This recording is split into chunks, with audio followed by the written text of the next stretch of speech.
Due to the graphic nature of this program, listener discretion is advised. Well, hello and welcome to Chris's Hidden Metal Show. I'm Chris, and here we are 2 years later from the last episode. And so much has happened in the past 2 years. One, when I recorded the last episode, we were at 4 albums. Now, Industrious Bastards is at 7 albums. Excuse me. We're about to do the episode for album number 5.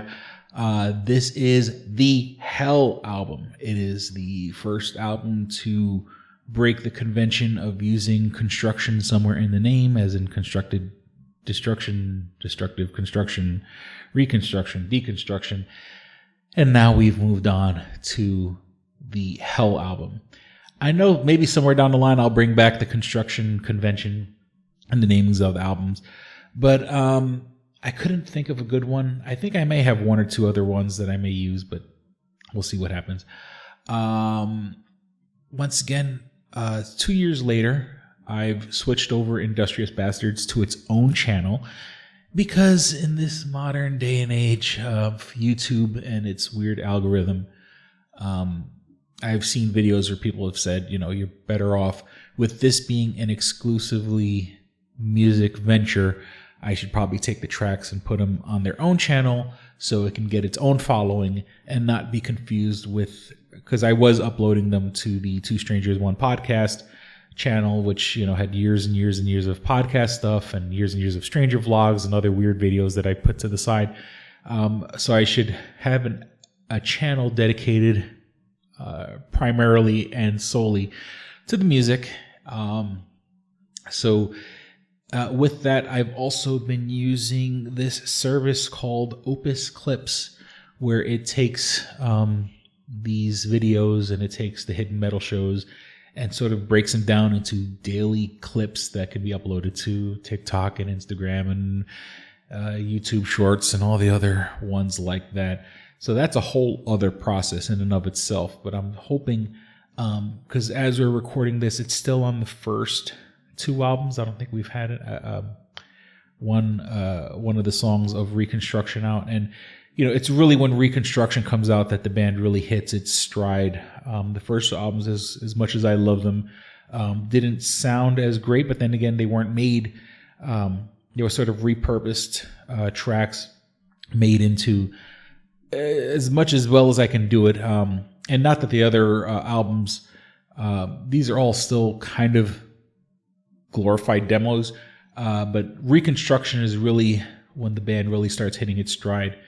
And you know, when we upload the clips and stuff like that, maybe we're not getting that much attention because, you know, the music itself is not it's not at the level that I want it to be, and Reconstruction is a little bit more. So as we're recording this, the Reconstruction clips haven't started coming out yet because those albums haven't been released yet.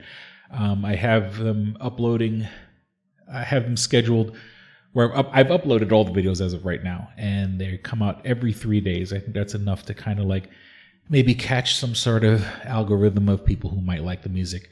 So we'll see how it blows up in the future. But right now, let's focus on album number 5, the Hell album.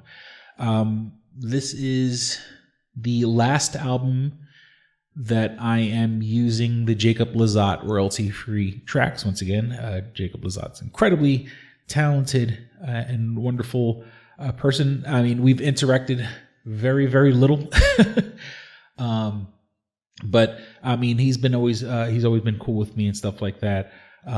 You know, maybe in the future, crossing my fingers, you know, if I ever decide to really get into like, you know, investing real money into putting stuff like tracks like this together, I might call him, reach out to him again, say, hey, let's do this. Because I met up with some friends the other day, once again, as we're recording this about 2 weeks ago, went to the Korn System of a Down show and ran into some old high school friends. Well, we were all scheduled to go to the show together. And, you know, they were being very encouraging of the music. And they said, you know, maybe you should invest some money into it and see if you could make it a thing, which is kind of weird because, you know, how many bands are just starting and have a 48-year-old singer? So I don't know. And maybe that could be the gimmick. The gimmick could be the old, fat, out of shape, has-been guy trying to start a career and reliving the glory days of new metal.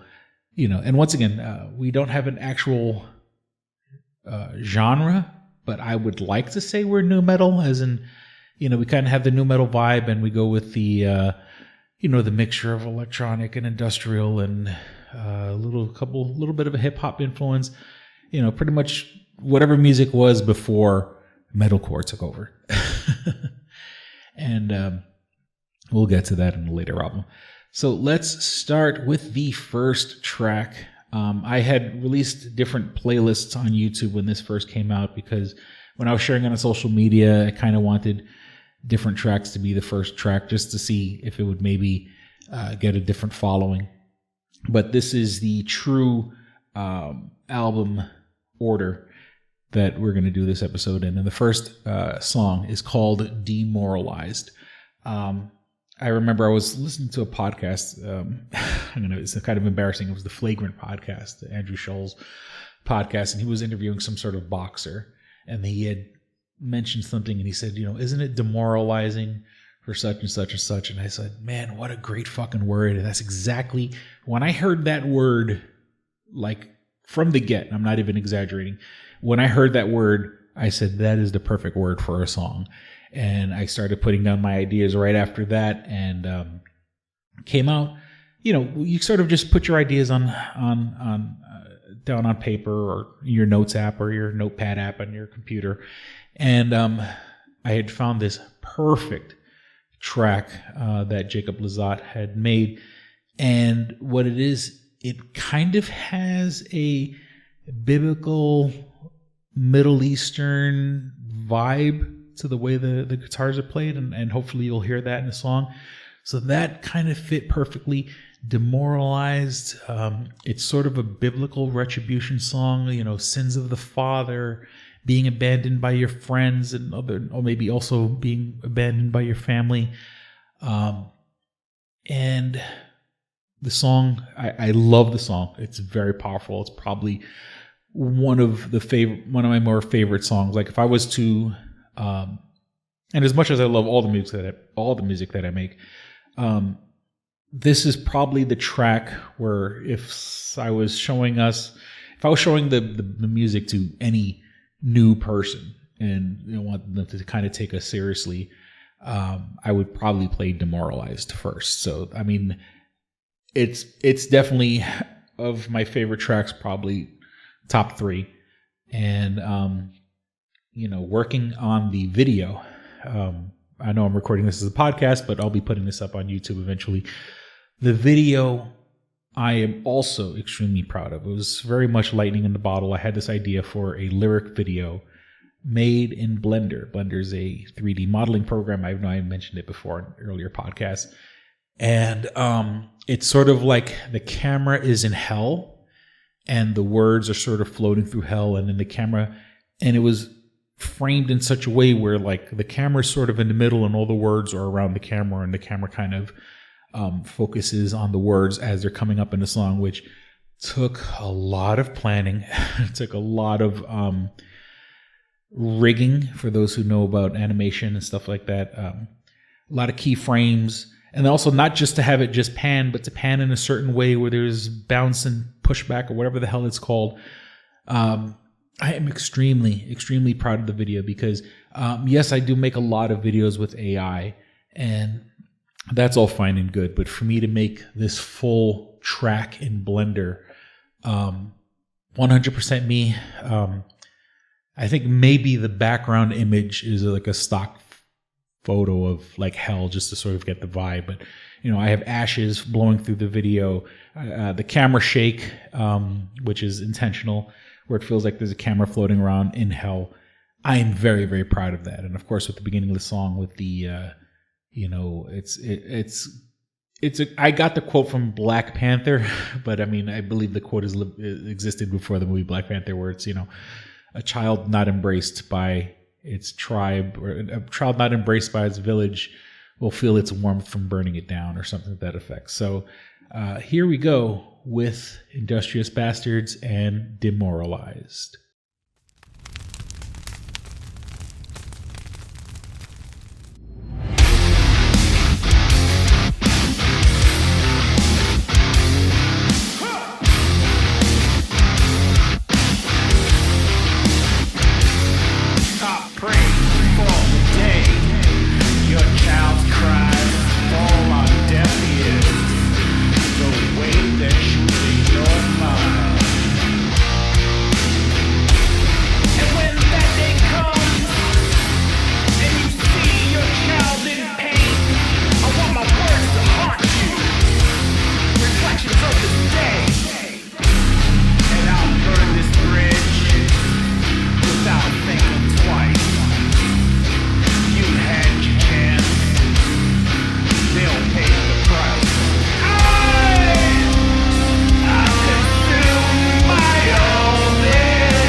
scared a bit.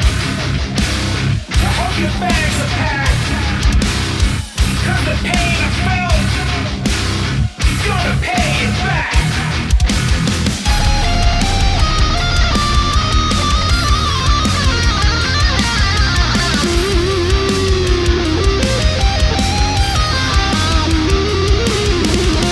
This is the end. I gave in to hate. You were once my friend, but it's a little late. And that was Demoralized by Industrious Bastards. Just a little insight on how I'm recording the podcast. I'm actually, I'm literally recording, then I'm going to watch the video, then record, and then watch the video. And I don't want to watch the videos and then record afterwards because I may lose some of my thoughts. And so I've just been writing it down. Once again, love that video. Technically, for all you film nerds, that is a one-shot video. That besides the opening intro quote, the entire length of that video is technically one shot. Now, during the instrumental parts where I didn't have any idea what to do, I kind of just throw the camera around or have the camera rotating in a crazy, crazy way. Very cinematic, a lot of camera blur. But there's no edits there. That is a 100% one shot video. And I'm super proud of it. And there's a line in the song where I go, I become demoralized. And that's sort of a take on I am become death, the Oppenheimer quote from the quote after he had created the nuclear bomb. All right, so let's move on to the next track, the next one. And once again, understand that I haven't watched these videos. I'm purposely sort of like holding off to watch the videos, and then I'll watch them, then I could talk on them. All right, so this one is called Controversial, and this sort of ties into the next song. And this is basically a song saying, look, I'm your friend. Well, the funny thing, in the first song, it's sort of like you're talking about a friend who isn't your friend anymore. This is sort of also kind of tied into that, where it's saying, look, I'm your friend and I'm going to be honest with you. And I'm sorry for being brutally honest with you. And I know there's that real sort of blend of like, you know, you have your friends like, I'm just being brutally honest with you. And they think that's an excuse for them to be an asshole, or them to say incredibly hurtful things. But you can be honest with your friends without trying to hurt them, but also telling the truth. And I feel that in the past, I've lost friends for being as brutally honest as I am. And I'm trying not to be an asshole. I'm not, obviously they're my friends. Why would I want to hurt the people that I care about? But I realize, you know, especially in social media and stuff like that, and friends, you know, we live a different life now. We're older. We only really interact with each other online. I've noticed, you know, when all of a sudden you try to reach out to a friend and you realize they're not even your friend anymore on social media. And, you know, and I kind of think back and I'm like, yeah, I guess maybe I was a bit of a toxic asshole, but I wasn't dishonest. You can't say someone unfriended me because of me lying to them, or because of me, deceiving them, you know. So maybe, you know, not telling the whole truth. But that's where this song comes from. It's basically it's a person, I think it would be mostly like a person telling their friend, like, I'm going to be honest with you and you're not going to like what I have to say, but it may be controversial. I may hear, and that's another thing. I post a lot of stuff, and I've posted some version of this at least once a year, where I say, you know, the things I say may not be right, but that doesn't mean they're false. You know, I'll say things, and sometimes I should just keep my fucking mouth shut and not say things that I shouldn't say out loud, but I'm not dishonest, or I try not to be dishonest, and it kind of falls into, as I'm looking at the notes for the song, even like the devil's what's called the morning star, the light bringer, the person who is trying to illuminate you with the truth, and that person gets vilified, and that person gets rejected and taken, gets ejected from paradise, ejected from heaven, for telling the truth. So that's where this song comes from. And then just looking at the quick screen grab, this is the song where it's the screen grab from this video, which is technically the album cover, which is a demonic, devilish looking character with a mouthful of spiky teeth and red glowing eyes. And this video made with, this one definitely made with AI. I love the way it came out because it looks like it, and I didn't intend this, but eventually it came. It looks like a 1970s Italian horror flick. And not that I'm one of those film snobs or one of the guys like, I like movies are so bad they're good. But this movie looks like it was made in the 70s from some like a very talented but super low budget studio. But the effects came out pretty good. Once again, in my mind and my head canon, this is like a movie that was made, like with real fire and real special effects, and the actors are very much in danger of getting hurt and stuff like that. The video just looks really cool, and it's all like these demonic images. And I think there's like one or two images of like what would be considered angels and stuff like that. And I remember Lucifer was an angel at one point. So the Satan, Lucifer, the light bearer, was at once a beautiful character, but brought the truth. Prometheus brought the fire down from Mount Olympus or whatever, and got vilified for it. So that's sort of the vibe I was going for in this song, that I'm truthful, and unfortunately that may hurt you and may push you away from me, but I'm not going to change. So here we are with Industrious Bastards and Controversial. Everyone appreciates your honesty. Until you're honest with them, then you're the asshole.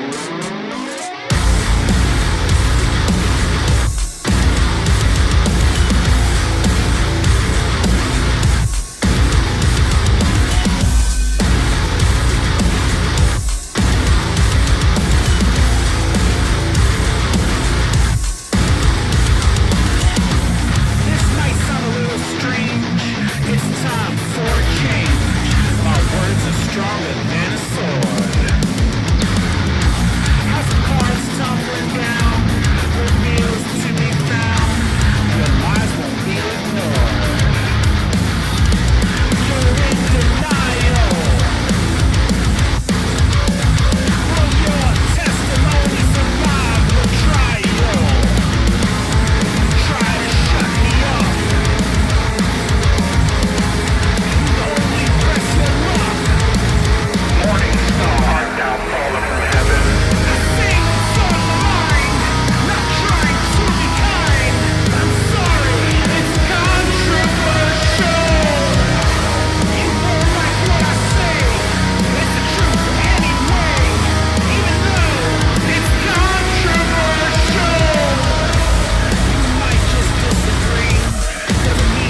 And that was Controversial by Industrious Bastards. Beginning quote, everyone appreciates your honesty, and so you're honest with them, then you're the asshole. Blatantly stolen from George Carlin. Anybody who knows me knows that I am a diehard George Carlin fan. And I've been pretty much my entire life seeing him live 4 times, including in Vegas. You can see my giant head in one of his HBO specials. When I went to go see George Carlin with my brother, and my brother got tickets like the day the tickets were available, got us pretty much maybe 5 rows in. You can see my big giant head. And it's when George Carlin was doing a bit about his very, very famous bit about the abortion, and like how people, right wing saying, you're what's the word I'm looking for? When the right wingers say that they're against Head Start and they're against giving the parents money and stuff like that, but they don't care about you until you hit military age. So if you're preborn, you're protected. If you're preschool, you're fucked. That quote, you can see my giant head laughing in the audience. And then a couple other parts of that song, the side part that says, "What happens in the dark always comes out to light." I remember hearing that years ago. And what happens in the dark always comes out to light. And holy shit. Even when it's stuff that's very embarrassing and stuff like that. Yeah, that's very much a very, very, very true statement. Don't kill the messenger. Once again, not exactly. It's not that's not a biblical thing. That's more of like ancient Greek. But I think it fit perfect in with the song. And of course, something that is true from a certain point of view. I mean, come on. I had to steal from Star Wars. Every now and then, I have to steal. But when I steal from the best. So that's from Obi-Wan Kenobi. So this is a little bit of a controversial one because I put this, get it, controversial. That's the name of the last song, but kind of helps us get into this next song. Now, this next song, when I originally uploaded it to YouTube, they took it off. So I'm re-uploading it as a blurred video, so it doesn't hit too many trigger warnings, which is kind of trigger warning because this song is called Code Red. And of course, in this climate, I know this is a very, very controversial song, and that's kind of funny. Like I said, controversial kind of bleeds into this. Of course, I abhor violence, and this is certainly not an endorsement, and it's not, but it has to do with school shootings, and basically when I'm the class of 95. I graduated high school in 1995, so I was out of school when Columbine happened. And I have friends of mine that are younger than me, and exes that were younger than me that were in school when that happened. And there was certainly a big, the students that were the outcasts, the students who wore all black, who listened to heavy metal. It was almost a green light for people like that to be pointed out and to be, even if you were just, like you wore a black leather trench coat to school or something like that, they would signal you out. And luckily I wasn't in school at the time, but from what I understand, they would have those people go and talk to like the school counselor and stuff like that after Columbine. And luckily I wasn't in school when that happened, but I can relate to those two. And once again, I am certainly not endorsing their views, but I certainly can understand being the outcast, being the person who is so rejected from society that that they feel that they have to make a statement. And unfortunately, that statement would have been a violent one. Now, I was raised in a household where I was I was raised to respect guns. My father had guns in the house. My father showed me and my brother how to use the gun. He kept a gun on top of the refrigerator, and it was sort of where he had basically even told me and my brother, if someone's trying to break into the house, there's the gun. Go get him and shoot him. I remember I could still smell gun oil. That's one of those like long fed memories in my head of my dad oiling guns in the house, because he had worked in a business where he had to handle large sums of money. And so he was allowed to carry, which, to have a carry permit in New York City was a big deal back in the day, because, New York City is one of the places where it's very, very hard. Civilians just can't carry guns. You have to have some sort of excuse to carry a weapon. And my dad worked in a job that had dealt with large sums of money. So I grew up with a solid respect for guns and a solid respect for firearms. And I've been to the shooting range, and I had training with my old job in corrections. So I have a respect for guns, and I certainly don't want to hurt anybody's feelings with this song. And it's not meant to be. It's not meant. So I guess if you want to say trigger warning for school violence, school shootings. But, it's also from the point of view from the person who was hurt people. And I kind of tapped into my teenage rage. What's the word? My teenage angst and stuff like that. I'm a grown ass man. I'm damn near 50. What am I singing about songs from the point of view of a high schooler? But we all kind of get shaped in high school, and that kind of, not that it dictates the rest of your life, but it certainly, it's your first taste of like where you stand in society. And I felt like an outcast, and shit, damn near 50, I still feel like an outcast. So that's sort of where this comes from. And once again, not meant to hurt any feelings, but it's from the point of view of the school shooter. And this one is called, this is called Code Red, because, when they have, now this is the original song that it came from did have the bullet sound effects. I didn't add that. There is some sirens that are added into the song that I did add. But coincidentally, when I heard the original instrumental track, that's what kind of like put me in the headspace to maybe write down the lyrics of how I felt when I was in high school and felt very, very misanthropic and against the world. So this is Industrious Bastards with Code Red. If you were to talk directly to the kids at Columbine or the people in that community, what would you say to them if they were here right now? I wouldn't say a single word to them. I would listen to what they have to say, and that's what no one did.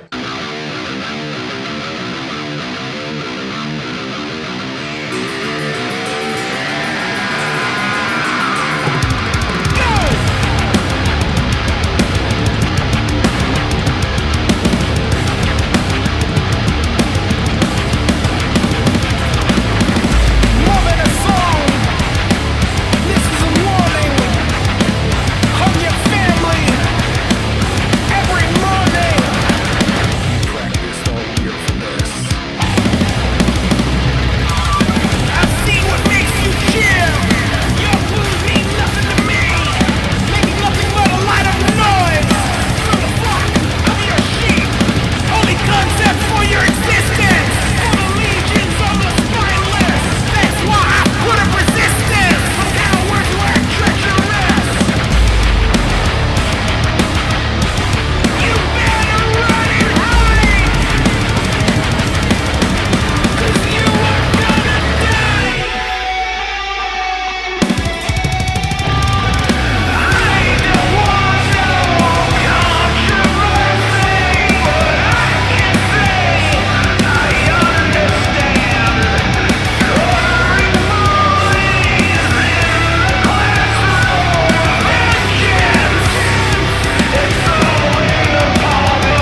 And that was Code Red by Industrious Bastards. It's weird just to watch that video. It's pretty deep. It's pretty dark. Made in the program that I've made other videos in the past, Nightmare Puppeteer. The video that I'm uploading is purposely blurry, so you really can't make out too much of what's going on. But if you're paying attention, you can see what's going on. There is the line of I don't want no controversy, which is obviously a take on Pink Floyd's We Don't Need No Education, which I don't think Jacob, because it's me singing it, but it's what I heard in the song. It's not like his guitars are playing that. That's what I heard, and I think that kind of goes in with the whole like school person being bullied kind of vibe to the song. I kind of heard it in there, so when I sang the lyrics, I was like, I don't want no controversy, we don't need no education. Kind of fits perfect. The end with the headshots, very much taken from, and that's sort of, I'm a little past that generation, but there's a whole generation of kids today that are being raised on very realistic video games that involve firearms. I mean, kids today, or the kids, but the young adults that are playing video games today that are playing games that are like based in real life, and the look of the weapon is exactly how it looks in real life, and the sound effects of the weapon and the recoil and the magazine capacity and all those things of that nature. A kid today could know how to use a gun without ever having to pull the trigger of an actual weapon. Same thing with the kids learn to drive playing fucking Grand Theft Auto. It's pretty nuts when you think about it, but it's a weird, sad truth, and when I played video games growing up, everything was, there were guns in games, but it wasn't like hyper realistic or hyper accurate to what's really out there. And, and I certainly am not standing in the way of, video games teach people to shoot up schools. But there's a lot of, it's a mental health issue. It really is. It's a mental health issue, and it's also an access to guns issue. I had access to guns, and I was very sad student. But then again, by the time I hit my high school years, my dad already had got divorced from my mom and wasn't living in the house, so I didn't have access to guns. But I'm all for the right to bear arms. But there's a responsibility that comes with that. With great power comes great responsibility. And if you do have a weapon, it is your job to make sure that it doesn't fall into the wrong hands, aka an angsty teenager who may want to hurt themselves and others. And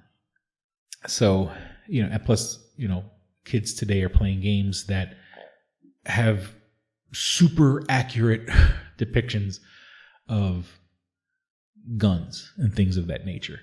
All right, so let's move on to the next track. This one is called Our History. And this is sort of, it's about as subtle as a sledgehammer.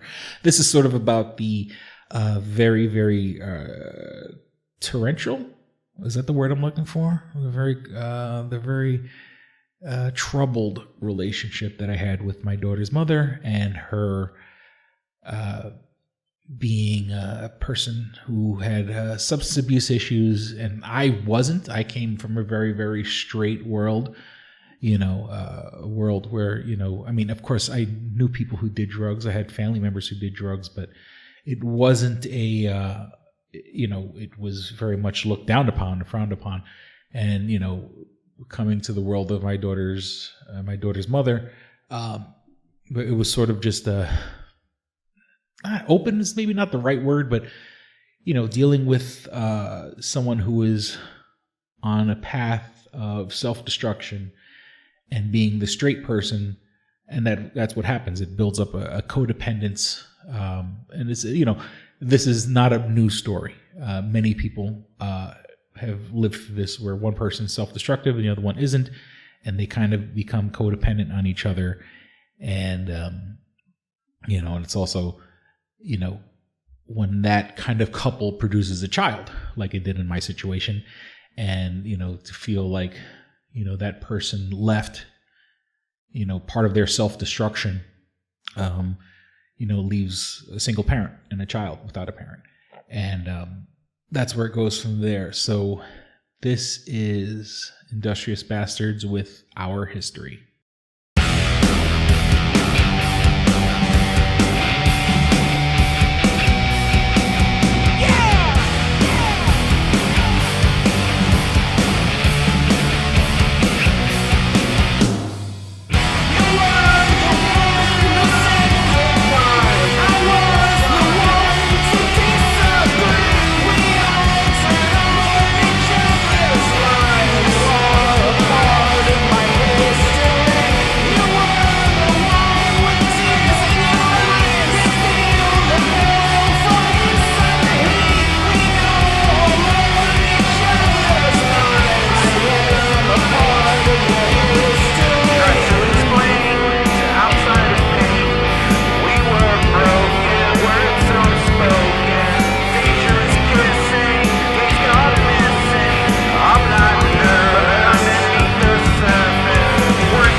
And that was Our History by Industrious Bastards.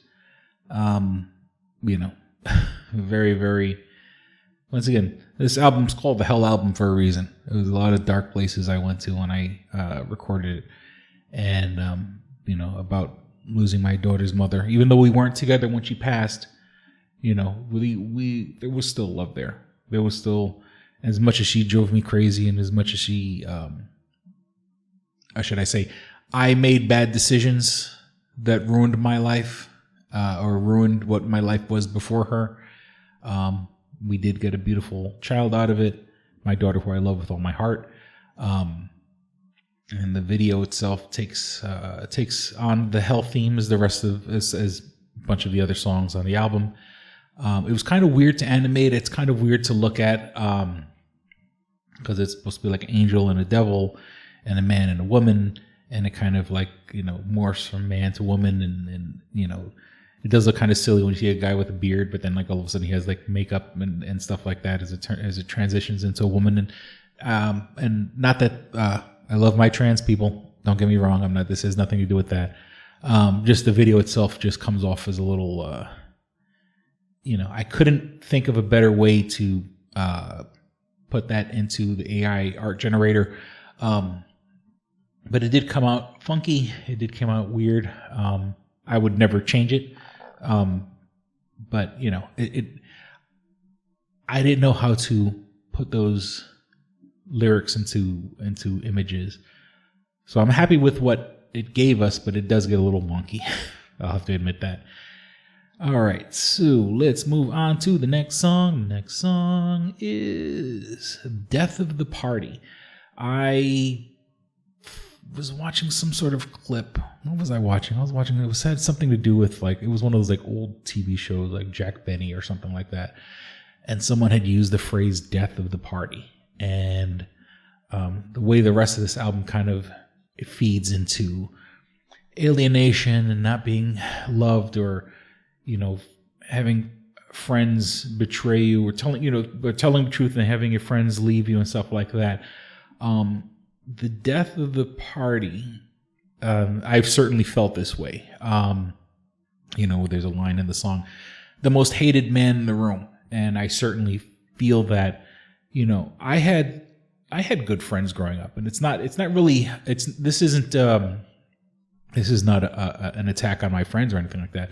But you know, you'd be invited to a social event, and you go because, you know, the person who invited you wanted you to be there. They cared about you. They loved you. They wanted you to come out, and then you come to the event and you feel like you don't belong there, and everybody's having fun but you. And there are friends, and of course, let's be honest, you know, there are fair weather friends out there who will, you know, they only call you when they're bored. They only call you like when you're the last person they call, where the next option was to just like do something by yourself, you know. I don't know about other people, but I felt like I've been that person for some people, where they've only called me because the next option is being alone, or you know, and look, you know, I'm no angel. I know I've treated people like that also, and I certainly regret that, and I feel bad for treating people like that. So this is sort of my take on that.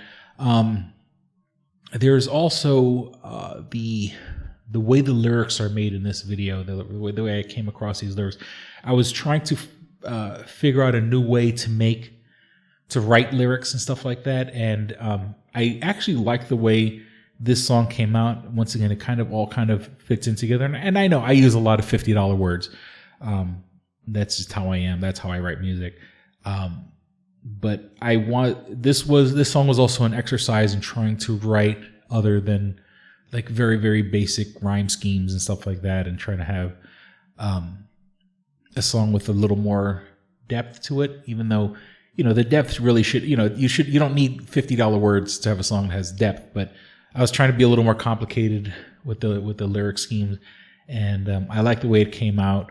The video, once again, made with AI art, you know, a lot of it's a lot of sad guys at parties. Some of them didn't come out that great, where it does look a little silly, but I think I get the point across.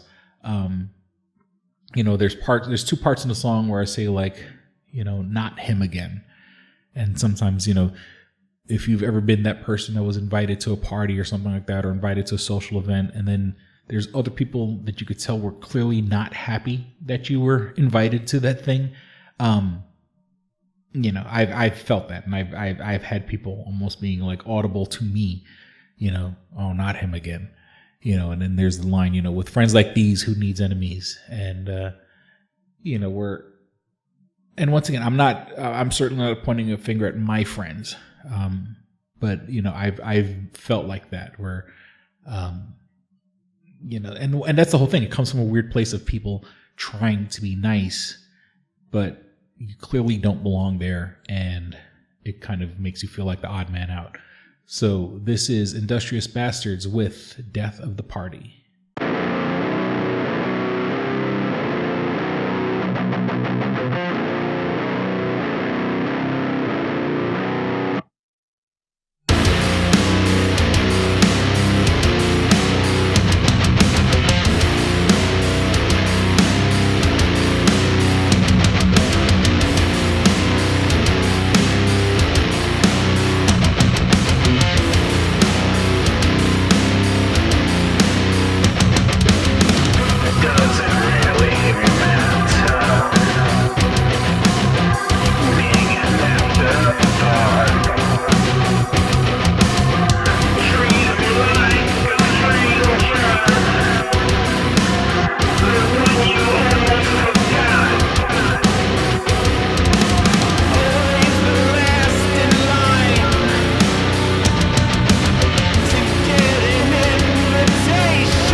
and that was Death of the Party by Industrious Bastards. I guess the word I was looking for there is rejection. Rejection amongst your friends. That's the worst kind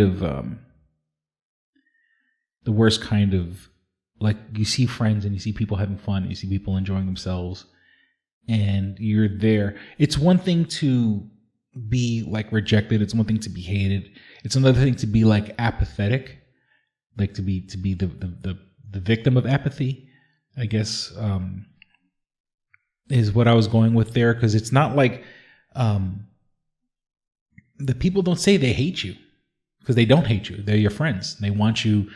You're kind of around, but then again, you know, when you're just the emotional tampon to be used once a month. I'm stealing that quote from Sam Kinison. When you're that person that's sort of there, and you can see paradise. It kind of goes back to the, you know, controversial and stuff like that. You know, the angels that, you know, the demons that can see heaven, they know what heaven is like, and still can't. They know what paradise looks like, and their punishment is knowing that they'll never be part of that. And that's sort of like with the Death of the Party, where you know you're not part of that world, or you're not really accepted. Like, they let you in, they're not kicking you out. They're not saying they don't want you there, but you're there, and you're like, oh, I'm not like these people. These people are having fun. You know, it's a weird sort of FOMO, fear of missing out deal, but you're actually there. You're seeing the people, and yet you don't feel welcome. You don't feel involved. You don't feel welcome. So that's the Death of the Party. And I tell you, this is a really sad album, man. All right, so let's move on to the next track. The next track is called I Remember. This is possibly, in the band, if you want to call this a band, we did have one acoustic track, but this is our first ballad, if you want to call it that. You know, I know the songs are usually angry and aggressive and mean and misanthropic.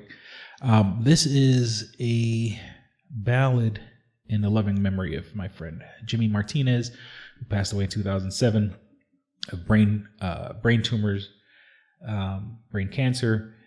Totally, you know, it's one of those deals where, like, you know, and I hate to put it like this, you know, if you're smoking and you get lung cancer, you know, that makes sense. If you work in an industry that exposes you to chemicals and you get some sort of cancer in that way, shape, or form, or you live and not that it's your fault, you know, some people live in areas around the country that are like cancer clusters, where, like, you know, you could kind of explain where the cancer comes from. You know, my friend Jimmy, who, from what I understand, his family's never had any kind of history of cancer like that. He had brain tumors, he had seizures, he had, you know, they operated on his brain twice. And then when the third time came, the doctors basically said, we don't operate a third time. And I mean, of course, you know, he came from a very poor family and was probably on some sort of Medicaid or something like that. You know, I'm pretty sure if he had money, they probably would have been able to at least keep him alive. But his quality of life towards the end was really bad. He lost his peripheral vision, and he would walk in, like, as he was trying to, like, aim to walk through a door, his peripheral vision was messed up, and he would constantly, like, hit the door jamb on his way out and stuff like that. And he was a good guy, and he liked playing one of his favorite pastimes, and he loved running Dungeons and Dragons campaigns. And I would have to say that was some of the best memories of my teenage years, hanging out with Jimmy and playing. And that's, you know, and I've talked about him on the podcast and stuff like that, but, you know, his name was Jimmy. It wasn't James, it was Jimmy, because his parents were from Colombia. They were immigrants. They didn't realize that Jimmy is a nickname and not an actual name. So on his birth certificate, it was called Jimmy Martinez. And, you know, to die at the age of 30, you know, with so much life, you know, ahead of him. And so this song is sort of an homage to the Dungeons and Dragons part of him. And he would run games, and mind you, like I said before, Jimmy was dirt poor. And, you know, he would sit there and sketch out on graph paper. Somehow he hustled his way into getting, like, Dungeons and Dragons monster manuals and Dungeons and Dragons guides, and that's not a cheap but he somehow managed, and he wasn't a thief, I'll tell you that. And he was an avid book reader. He was sort of into the whole behold the pale horse, Illuminati, and this was years way before it became more obvious in the culture and stuff like that. He was a big conspiracy nut. I mean, he even had anarchist cookbook. He was a very interesting character. But like I said, he used to run Dungeons and Dragons games, and when my old job, I used to use my boss's copy machine to print out character sheets and stuff like that for him, and we would play games, and we would kill an entire weekend playing Dungeons and Dragons. I had friends who were in college at the time who would not go to college and stay hanging out with Jimmy playing Dungeons and Dragons when they should have been in school, which is probably not the best but his games are so good that kids missed school just so they can play his games. And we can kill a weekend very easy playing games, and we had these long running campaigns and played regular Dungeons and Dragons and advanced Dungeons and Dragons. And so and Jimmy loved running these games. That was sort of, he wasn't getting paid. No one gave him money for his books or anything like that. Like I said, I contributed by giving him character sheets and stuff like that. I would make copies of my boss's copy machine. But no one gave him money. He did this out of pure passion, and he enjoyed being the story. He was very much a storyteller. He was a big fan of, Stephen King and H.P. Lovecraft, and he turned me on to all that. And, he liked heavy metal. He was a big influence on my taste in music. So this video, or the song, there's a lot of Dungeons and Dragons references, with Cancer being the monster that the team has to fight. So it's sort of, we felt like a team, and we lost one of our members to a monster that none of us can kill. So this is I Remember by Industrious Bastards.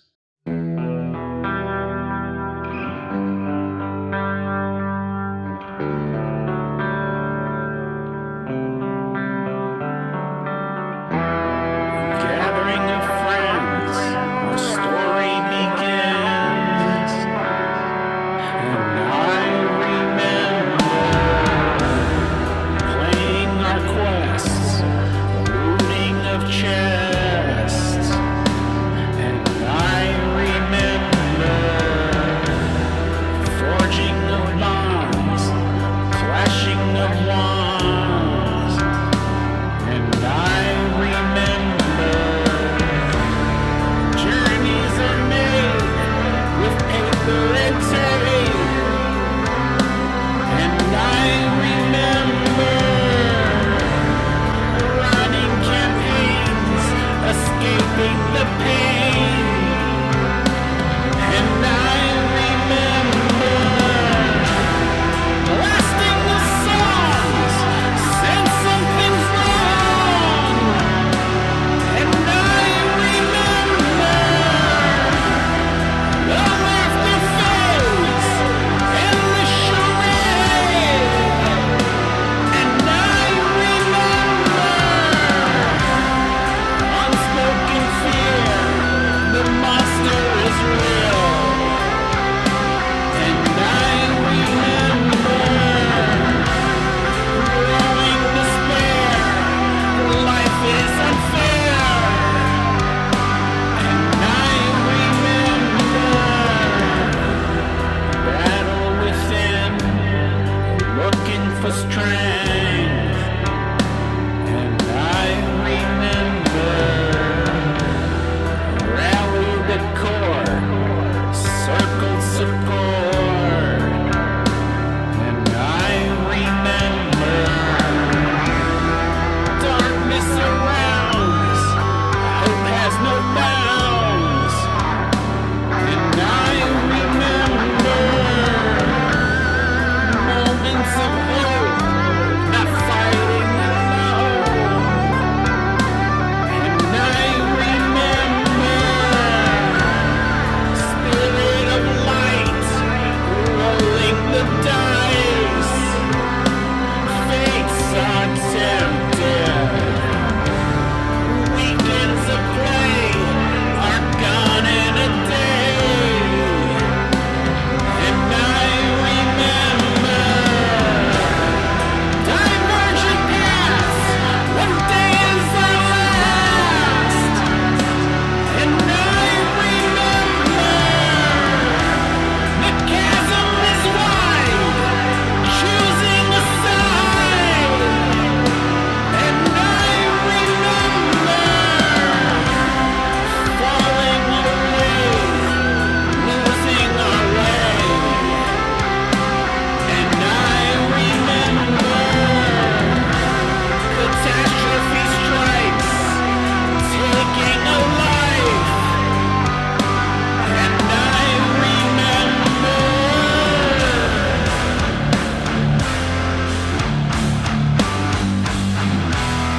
And I remember time to reflect, no longer connect. And I remember crying lament, my spirit is spent. And I remember accepting our fate, it's not too late. And I remember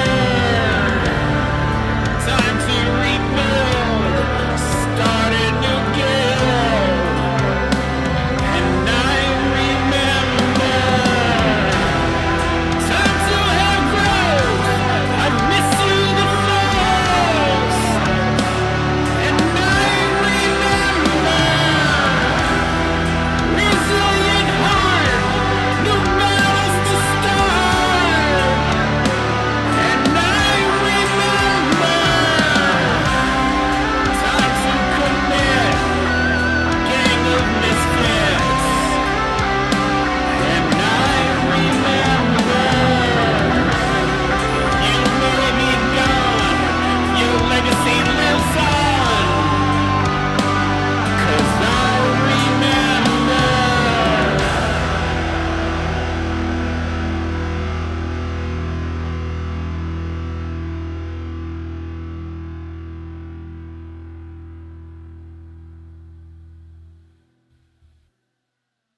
And that was I Remember by Industrious Bastards.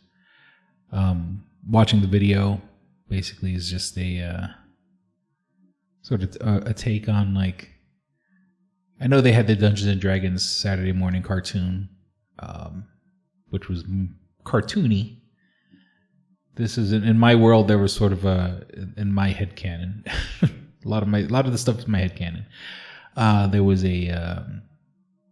in my head canon, there was a Saturday morning cartoon that kind of like was a little more realistic, a little more adult for, fantasy role playing in the world of a Dungeons and Dragons with wizards and knights and things of that nature.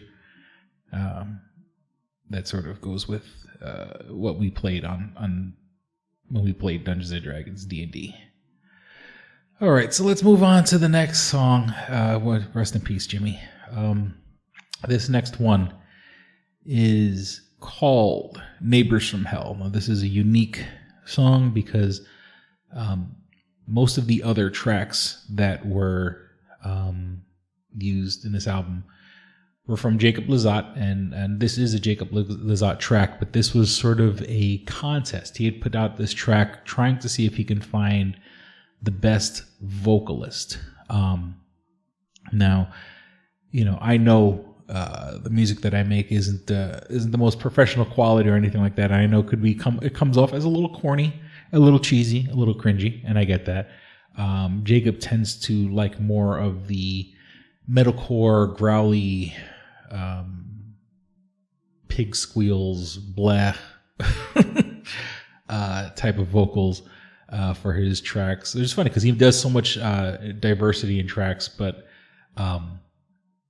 when obviously I didn't win the contest, but even like I didn't even make it in the top 10.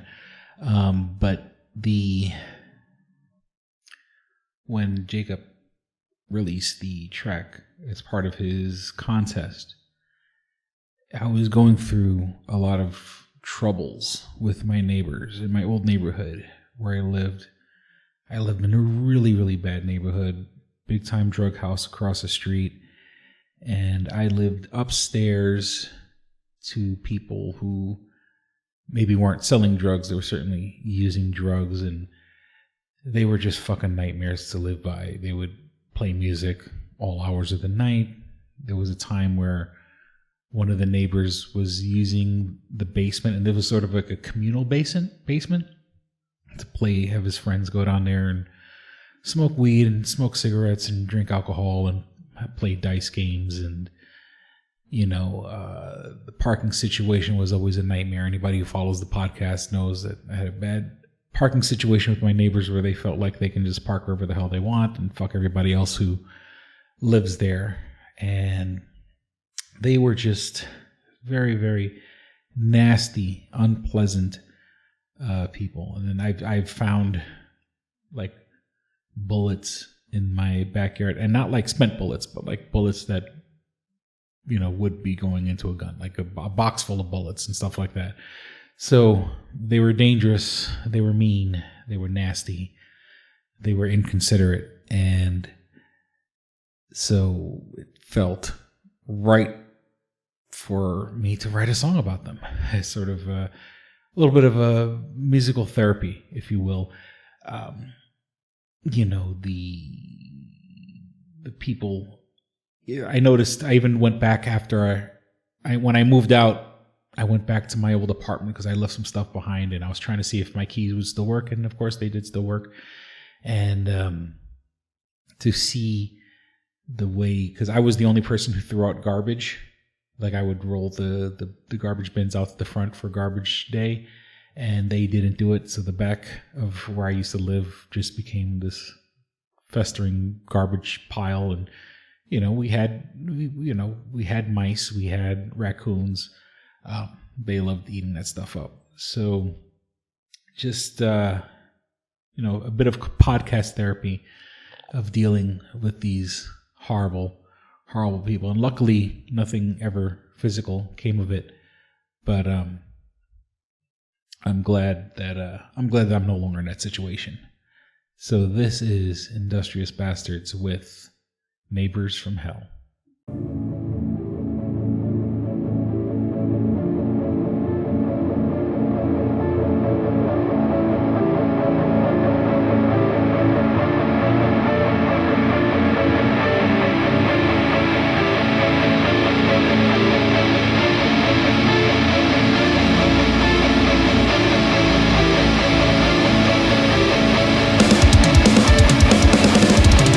Shut up!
and that was Neighbors from Hell by Industrious Bastards. That song kind of speaks for itself, doesn't it? Just dealing with fucking lowlives, really. I know I wasn't the greatest neighbor in the world, and that's the one good thing I can say about is that when I lived, all these albums I recorded basically, well, not the most recent, 2 or 1. No, the most recent one was, but when I needed to record, since my neighbors were so loud and obnoxious, I didn't mind recording in the middle of my living room with no kind of like soundproofing or anything like that. That's the one good thing. When you live with people who are disrespectful, you can scream your head off into a microphone and record and piss them all off. So that was that. Now let's move on to the last track. And I don't know if this counts as a Industrious Bastards track. I mean, it does. I mean, I put it out as an Industrious Bastards track. Actually, not using Jacob Lazat for the backing, and not using Gus Wallner either. So this is the first time I'm using, or DJ helped with the first 2 albums. This is sort of, I bought this beat off a website, and this was sort of inspired, well, very much inspired by a friend of mine who I had went to his house, and he was trying to get me into what's his name, Jelly Roll, and a couple of guys of that ilk, where it's sort of like country hip hop kind of crossover thing going on now. And this is before I really knew who Jelly Roll was. Once again, this was about 2 years ago. So Jelly Roll's, I mean, I know Jelly Roll's been around for years, but this was right before he got super famous. And my friend was into him, and a friend of mine, and once again being a very supportive of the music, had said, hey, you should, not that you should make a song like that, but like, wouldn't it be cool if you made a song like that in that style, like a country hip hop kind of deal? And the one thing I do have to say about my friend is, we grew up together, and we are both fathers of girls, and we both love our daughters very much. So it's sort of inspired by him because, as a dad, I see how much he loves his daughter, and as much as I love my daughter. So this was me sort of writing a song for my daughter. And, once again, I was going through a lot of stuff when I was writing this album. So in my mind, this was a song that I was leaving behind after I already died, which, is, hopefully won't happen for a long while. But, this would be a song that I guess my daughter could put on after I'm dead. That's the way I see it.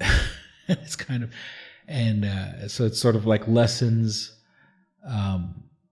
where I sat down, I put a lot of, try to organize all my thoughts, and, finding a rhyme scheme and stuff like that, where I kind of want, and it's a little more positive than I usually am. I'll be honest, but, if I'm going to leave behind something, why let it be all down and depressed? I mean, my music is already, every other track is sad and depressing and dark and has very misanthropic themes to it. So this one I chose to be a little more positive, especially if it was something that I'm leaving behind for my daughter. Teaching her not to give up or anything like that. So with that, this is going to be the last track, so I won't record anything after that. So thank you for listening to this. I still have 2 more albums after this that I have to record Chris's Hidden Metal shows for, not to mention whatever I decide to make an 8th album. So let's sign out and say thank you guys for joining me on this journey. If you're new, welcome. If you've been around for a while, or you're listening to this, I don't know, after I'm dead or something like that. I appreciate it. I love you. I love you for checking out my music, and it meant very much. All this music has meant a lot to me, and it feels weird going back and revisiting it. I mean, I listen to my music on occasion in the car and stuff like that, but like to sit back and to really put on wax my feelings and my thoughts and sort of like a behind the scenes to it. It makes you really think about the songs and their origins and stuff like that and what inspired them. So thank you for listening to Chris's Hidden Metal Show, episode, well, for the Industrious Bastards, episode 5, The Hell Album. So thanks for listening, and don't be a stranger. Stay metal.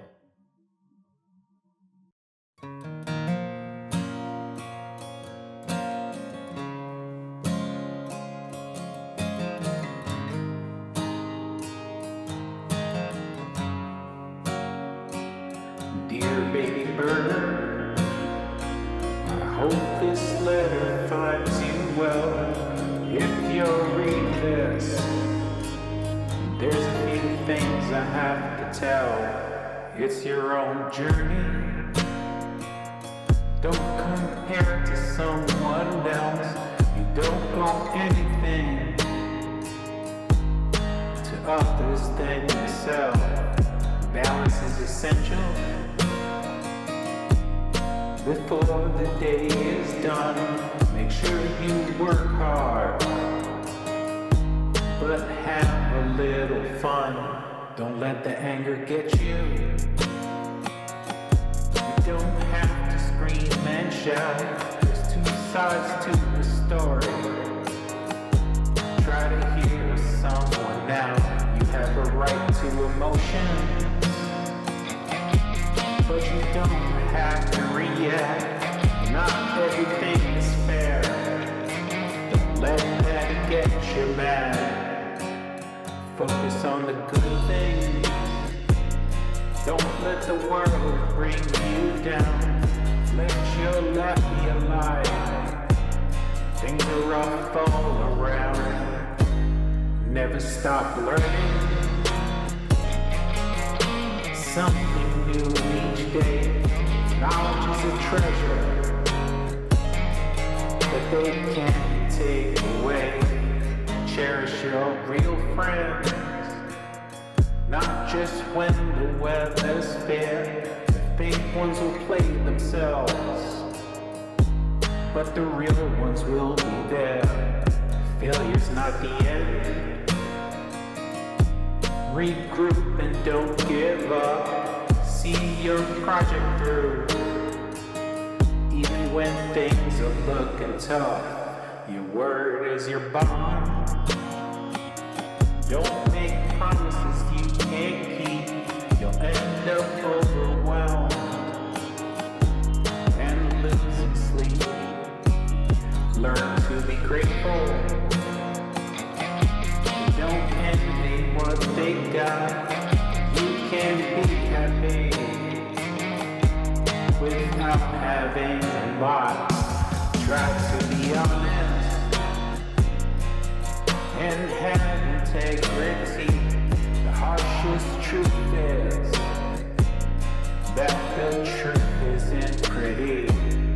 Always love yourself, no matter what people say. Give yourself some slack. Nobody's perfect every day. Enjoy the silence. Sometimes you have to be alone. Don't invite the noise into a happy home. Nature is a teacher. Go outside and reflect. Enjoy the fresh air. Learn to see how it all connects. Plan to work hard. Take pride in what you've earned. That accomplishment is the best lesson learned. Live in the present. Don't let the past get in your way. Don't sweat the future. Tomorrow's another day. I made a list of lessons I hold dear. I can't tell you myself, 'cause I'm no longer